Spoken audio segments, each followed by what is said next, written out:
Buenos días, tardes o noches. Yo soy Alejandro Sotelo. Soy estudiante de la Facultad de Ingeniería en Ingeniería Mecánica de la UAP. Y hoy voy a hablar sobre la física y sobre el Sistema Internacional de Unidades. El tema del que yo les voy a hablar es el Sistema Internacional de Unidades y de las unidades que lo conforman. Pero primero me gustaría darles una explicación sobre qué es la física. La física es una ciencia natural que estudia los componentes fundamentales del universo, ya sea el tiempo, la materia, la energía y el espacio, así como sus interacciones fundamentales entre estos. La física es una ciencia teórica y práctica, ya que utiliza el método científico para poder comprobar las leyes o teorías que surgen de ella. Es una ciencia demasiado amplia, que estudia desde fenómenos demasiado pequeños hasta fenómenos exageradamente grandes. Por esto mismo, la ciencia física se encarga, o más bien se ramifica en muchas otras que ayudan a entender los fenómenos cotidianos, como la termodinámica, la mecánica clásica, el electromagnetismo, la óptica, etcétera, etcétera. Ahora sí, vamos con el Sistema Internacional de Unidades. Me gustaría darles una explicación sobre cada una de las unidades que lo conforman, pero primero me gustaría aclarar qué es el sistema internacional. El sistema internacional, primero que nada, fue fundado en 1960 por la 11ª Conferencia General de Pesos y Medidas, que fue celebrada en Sèvres. Inicialmente, durante esta conferencia fueron reconocidas y añadidas 6 unidades fundamentales. Posteriormente, en 1971, el MOL pasó a ser o a formar parte del sistema internacional. Empezamos con la longitud. La longitud es denotada con la letra L o L minúscula, X o Y o R incluso. La longitud es la cantidad de espacio que existe entre un punto y otro. Para medir la longitud utilizamos el metro, todos lo conocemos, pero exactamente qué es el metro o cómo sabemos que un metro es un metro. Sabemos y podemos estar seguros de que un metro es un metro, ya que es la longitud que recorre la luz en el vacío en un intervalo de 1 sobre 299.792.458 segundos. De esta cantidad se denota que la velocidad de la luz en el vacío es exactamente 299.792.458 metros sobre segundos.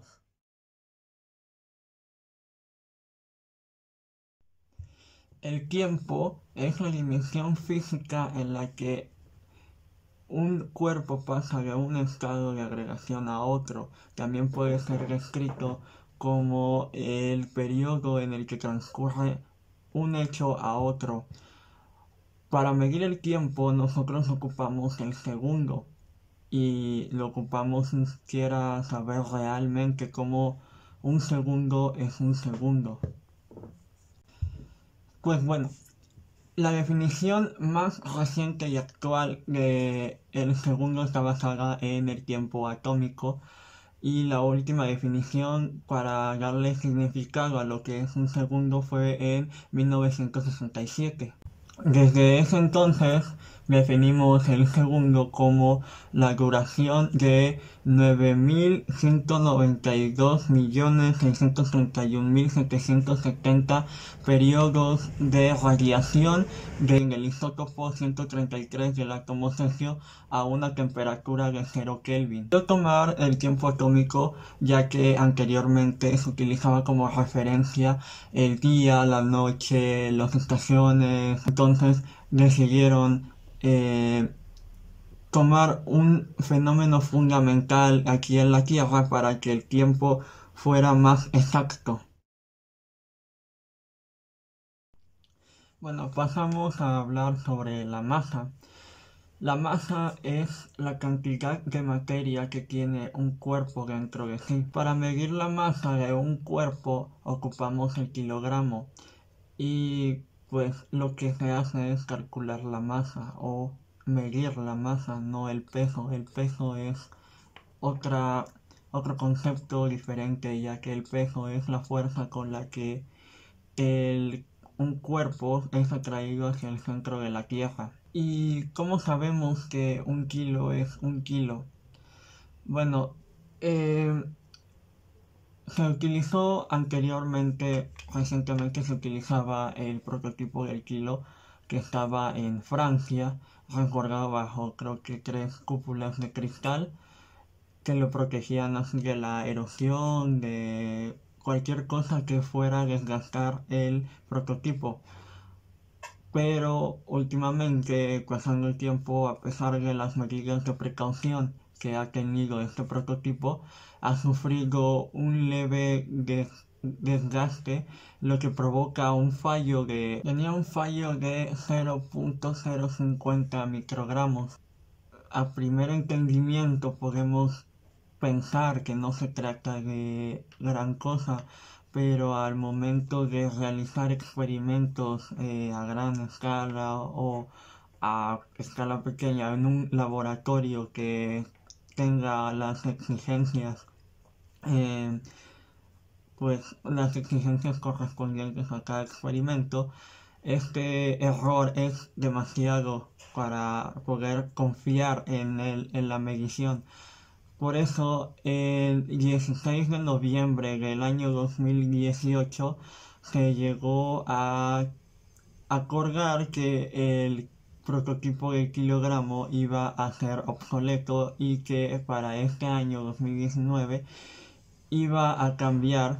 Entonces el kilo pasó a estar ligado a la constante de Planck para poder así tener una medida universal exacta sobre lo que es el kilo y tener una medida exacta de cuánta masa tiene un cuerpo.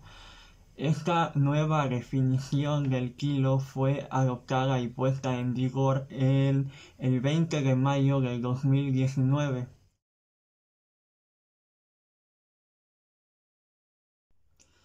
Continuamos con la intensidad de corriente eléctrica.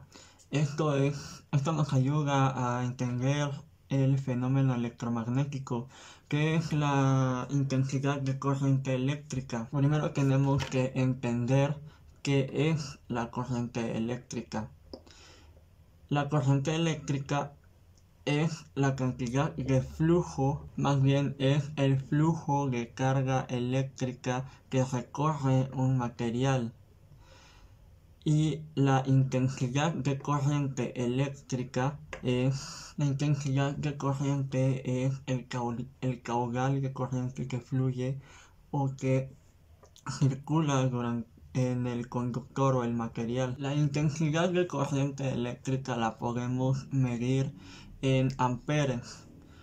El ampere, la definición correcta sería la carga eléctrica constante entre dos conductores paralelos de longitud infinita y de forma rectilínea separados entre ellos a una distancia de 1 metro, ejerciendo entre ellos mismos una fuerza exactamente o equivalente a 2 por 10 a la menos 7 newtons. Para medir la intensidad de corriente eléctrica utilizamos el ampere. El símbolo del ampere es una A mayúscula, que es en honor al físico y matemático André-Marie Ampère.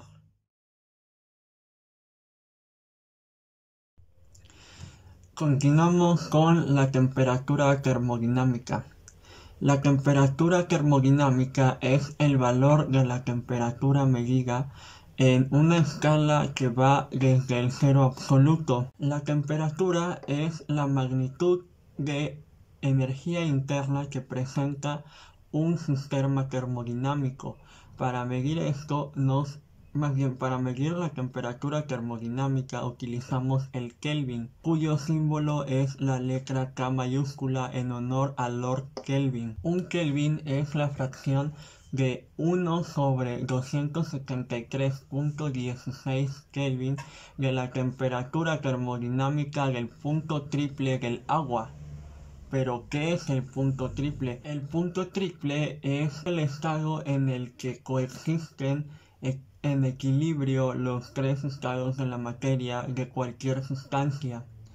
Para esto se requiere una temperatura y una presión exactas que varían dependiendo la sustancia a la cual esté aplicado. Por ejemplo, en el agua es a 273.16 Kelvin.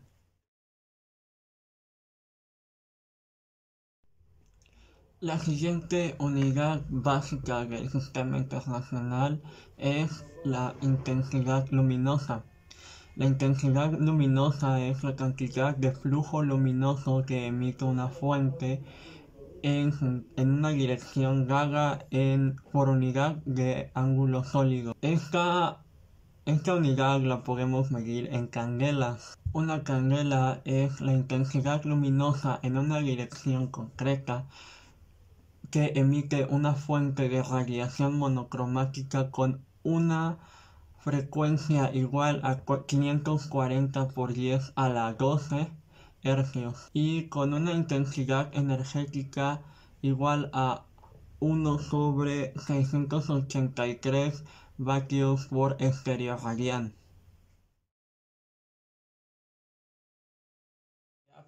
Para finalizar, la última unidad básica del sistema internacional es el mol, que fue añadida en 1971. El mol se utiliza para medir la cantidad de sustancia la cual tiene tantas partículas elementales como átomos de carbono en 0.012 kilogramos de carbono 12. El número de unidades elementales que hay en un mol es definido por una constante que no varía dependiendo la sustancia, a la que también se le llama el número de Avogadro. El número de Avogadro es igual a 6.02 por 10 a la 23 unidades elementales. La entidad que quiera ser medida o que le quiera calcular su cantidad de sustancia debe ser especificada. Ya puede ser un átomo, un electrón, una molécula, etc. Pues eso ha sido todo en cuanto a las unidades básicas del sistema internacional. Tal vez algunas no las conocían o algunas las confundían con otras, ya que es común confundirlas. Pero es importante aclarar que de estas unidades básicas se derivan las demás conocidas, ya sea la fuerza, la energía, etcétera, etcétera. Y pues eso ha sido todo por mi parte y les doy muchas gracias por ver el video, por poner atención y que tengan buen día.